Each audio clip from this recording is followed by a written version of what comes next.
Hər vaxtınız xeyir, Rəqəmsal Dost efirdədir, studiyada xanım Yadigarlıdır. Hər zaman olduğu kimi rəqəmsal dünyada gündəmdə olan mövzuları müzakirə edirik. Bu gün də maraqlı bir müzakirə sizi gözləyir, odur ki, bizi izləməyə dəvət edirəm. Mövzumuz rəqəmsal həyatda şəxsi məlumatların qorunması ilə bağlıdır. Qonaqlarım artıq studiyadadır, bu isə o deməkdir ki, biz başlaya bilərik. Qonaqlarım Dost Rəqəmsal İnnovasiyalar Mərkəzinin İnformasiya Təhlükəsizliyinin İdarə Olunması və Monitorinqi bölməsinin müdiri Məryəm Abdullayeva, xoş gəlmisiniz. Və Elektron Təhlükəsizlik Xidmətinin Kiber Təhlükəsizliyi üzrə baş mütəxəssisi Məzahir Məmmədovdur. Siz də xoş gəlmisiniz. Xoş gördük. Məryəm xanım, sizdən başlayaq. Sizcə şəxsi məlumatlarımızın qorunması niyə bu qədər çətinləşib? Bugünkü gündə bizim bütün həyatımız demək olar ki, onlayndır. Paylaşdığımız hər bir post, şəkil, mesaj yazdığımız hər bir şəxs, bunlar hamısı bizim arxamızda bir rəqəmsal iz buraxır və bundan başqa artıq kiber hücumçular da çox ağıllanıb. Onlar əvvəllər sistemlərə hücumlar edirdilər. İndiki dövrdə isə onlar artıq birbaşa insanlara hücumlar edirlər. Bundan misal olaraq phishing maillərini və yaxud da phishing mesajlarını misal göstərə bilərik. İnsanlar da təbii ki, təşvişə düşərək həmin mesajlara ya cavab verirlər və yaxud da həmin mesajların içindəki linklərə və yaxud da ki, saxta fayllara klik edirlər və öz məlumatlarını paylaşırlar daha sonra. Taksi sifariş edərkən, hər hansı bir yemək sifarişi zamanı öz şəxsi məlumatlarımızı paylaşırıq və parollarımızı da orada qeyd edirik və biz bir platformada əgər məlumat sızıntısı etsək, parolumuzu və s. daxil etsək, artıq bizim digər platformada olan məlumatlarımız da avtomatik olaraq risk altına düşmüş olur. Təşəkkür edirəm. Məzahir bəy, siz necə düşünürsünüz? İnsanlar gündəlik həyatda bilmədən necə öz məlumatlarını ifşa edirlər? İndiki dövr bildiyimiz kimi sosial media dövrüdür və hal-hazırda insanlar həyatlarından parçalar paylaşmağı sevir və bu məlumatlar paylaşılan zaman bəzən insanlar həddindən artıq şəxsi və yaxud şirkətə məxsus digər məlumatlar paylaşma imkanına sahib olur.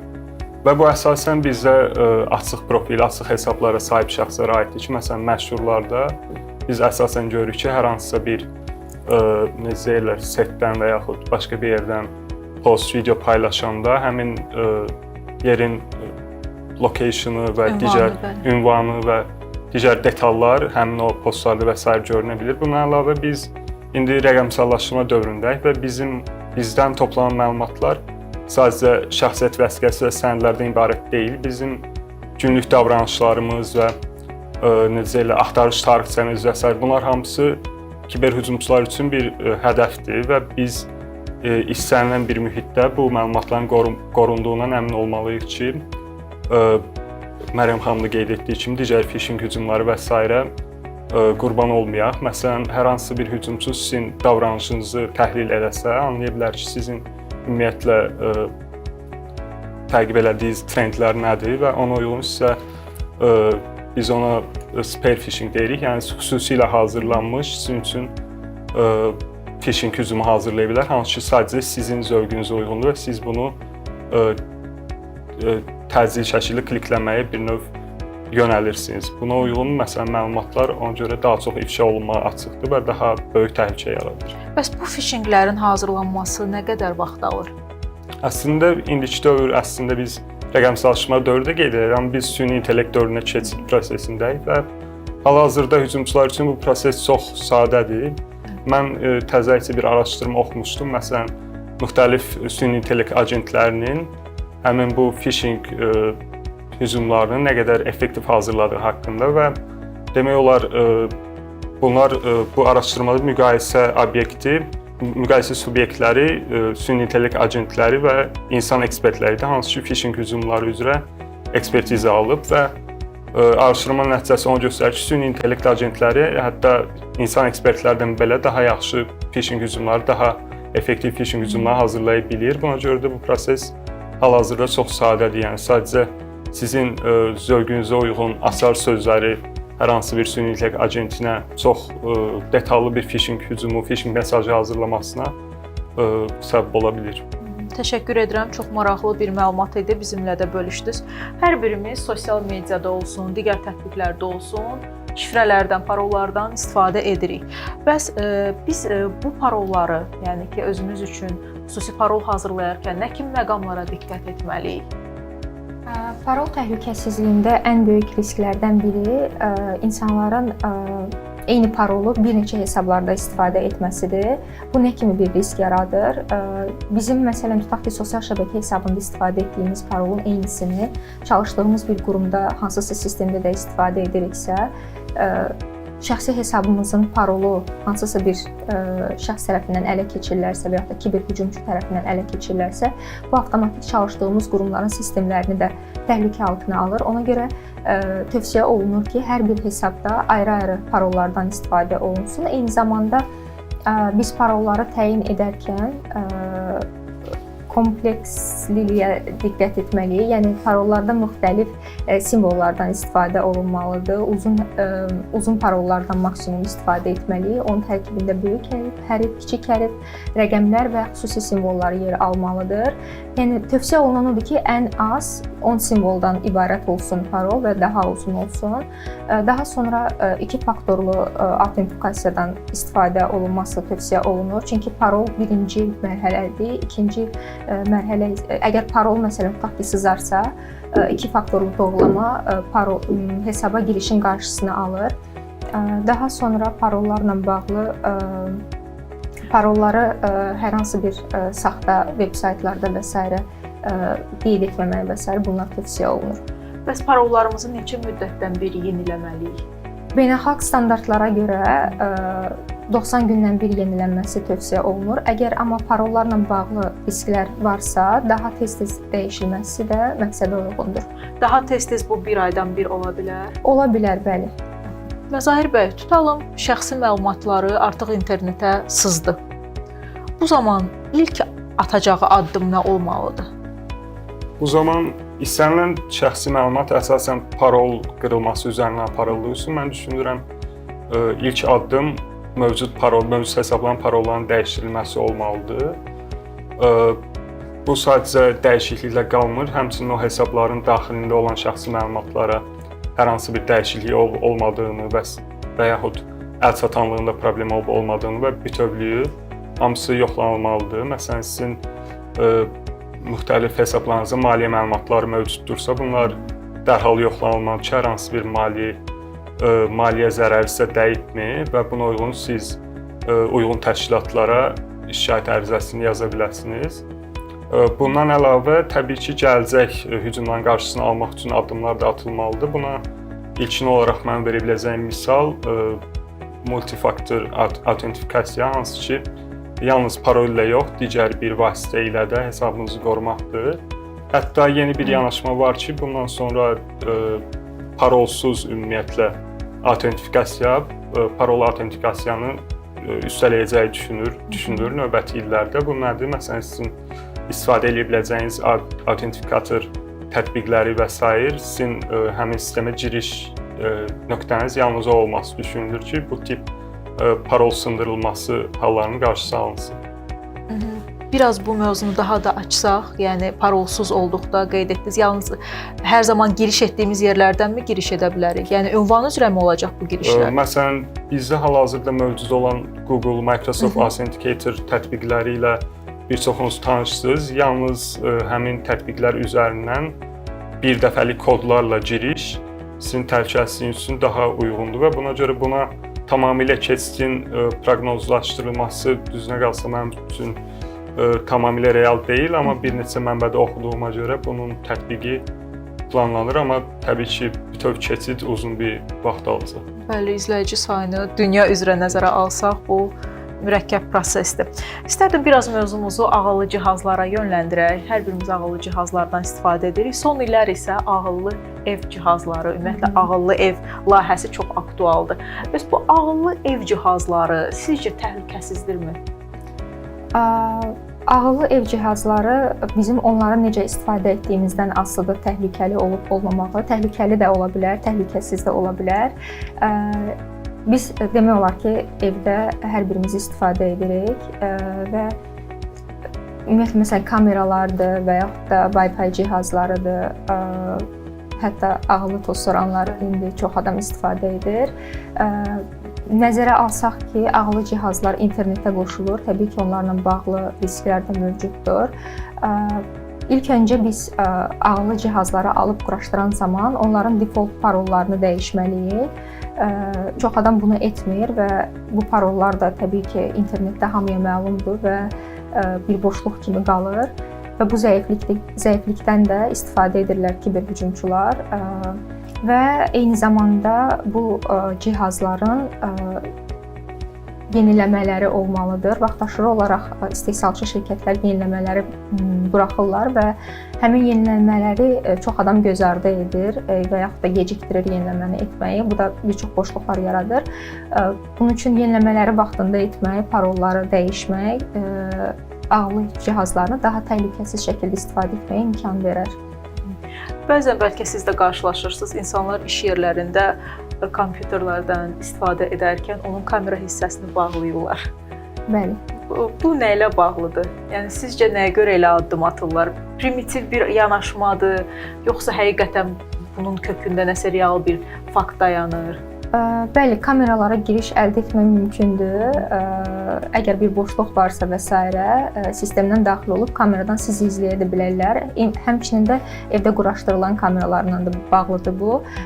Buna görə də yenə dediyim kimi o boşluqları bağlamaq və düzgün istifadə etmək lazımdır. Məsələn, kamera ilə bağlı bir giriş əldə etsələr, bu təkcə bir kiber təhlükəsizlik pozuntusu deyil, eyni zamanda şəxsi həyatın pozulmasına gətirib çıxarır. Təşəkkür edirəm. Məzahir bəy, phishing mesajları, ümumiyyətlə saxta linklər gündəlik hər birimizin həyatında olur. Bəs bundan necə qorunaq?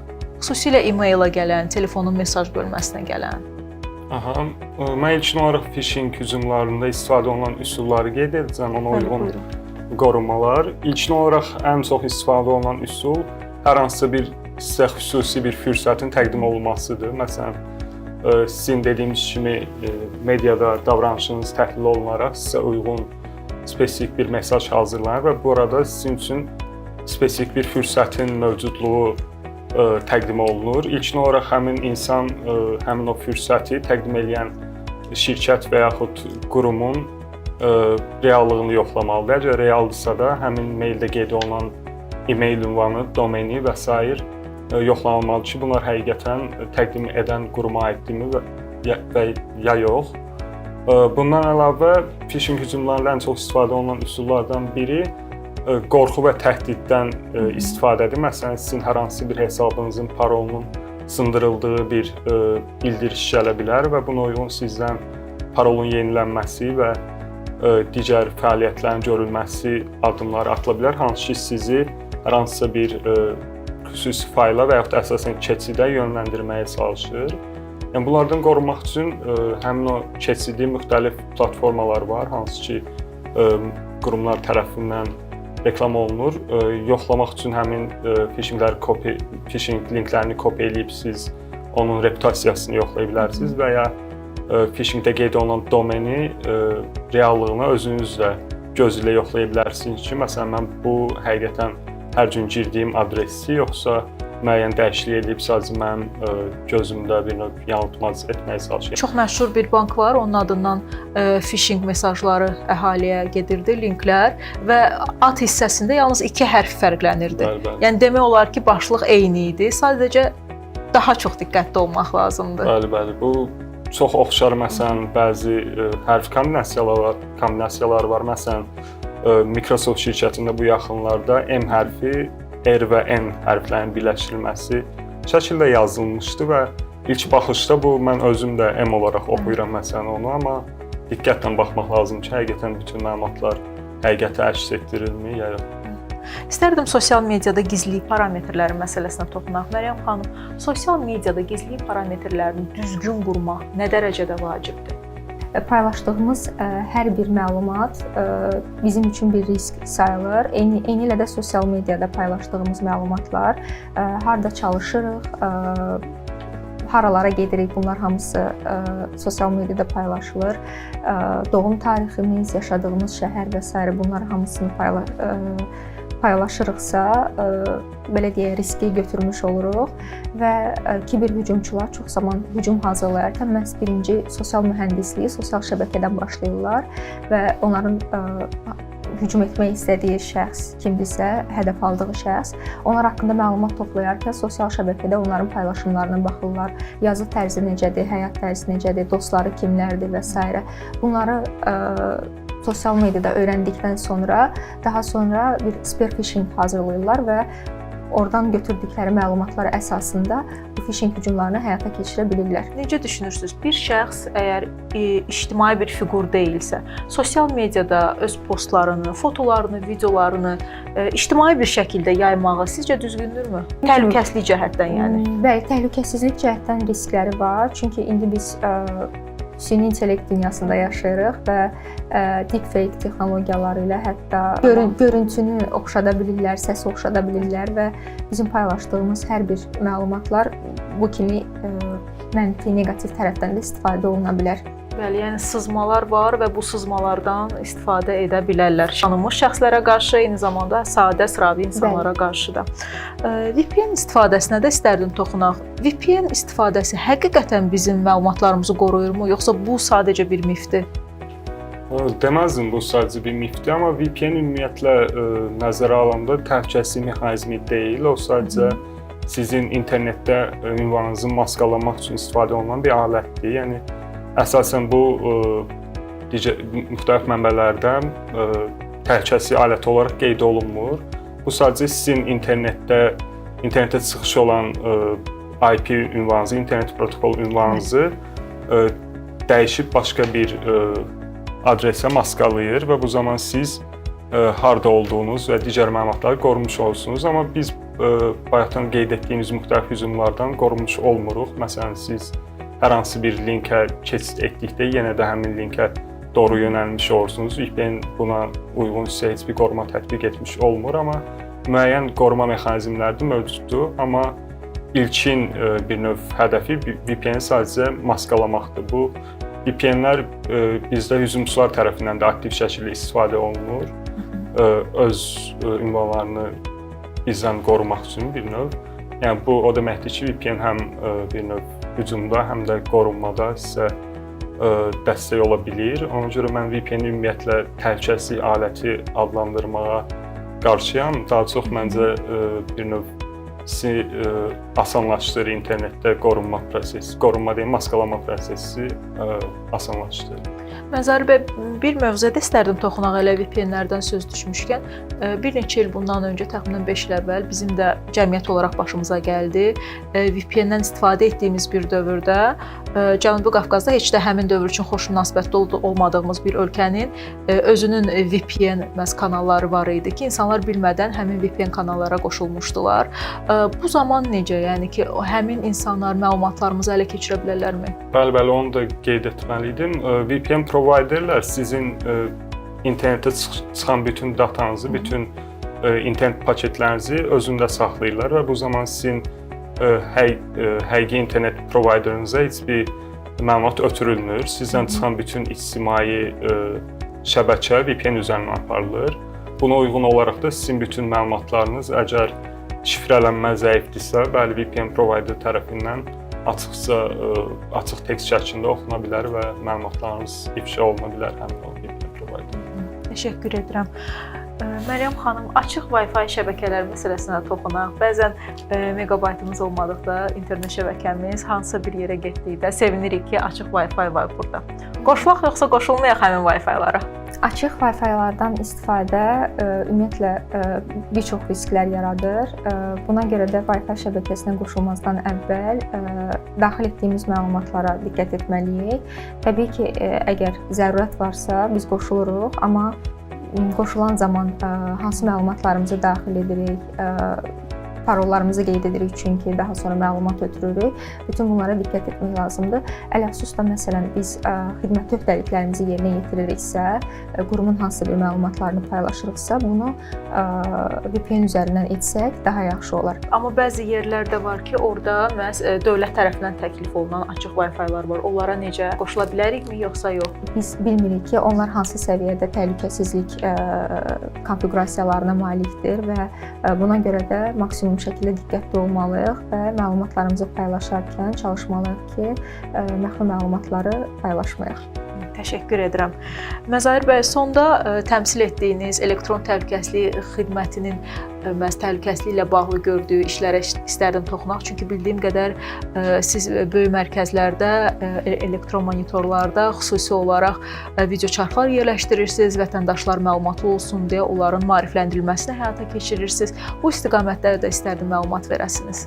Bəli, bizim qurum olaraq zaten ilkin öncəliyimiz vətəndaşları maarifləndirmə və kiber təhlükəsizlik mövzusunda bacardığımız qədər dəstək olmaqda ölkəyə.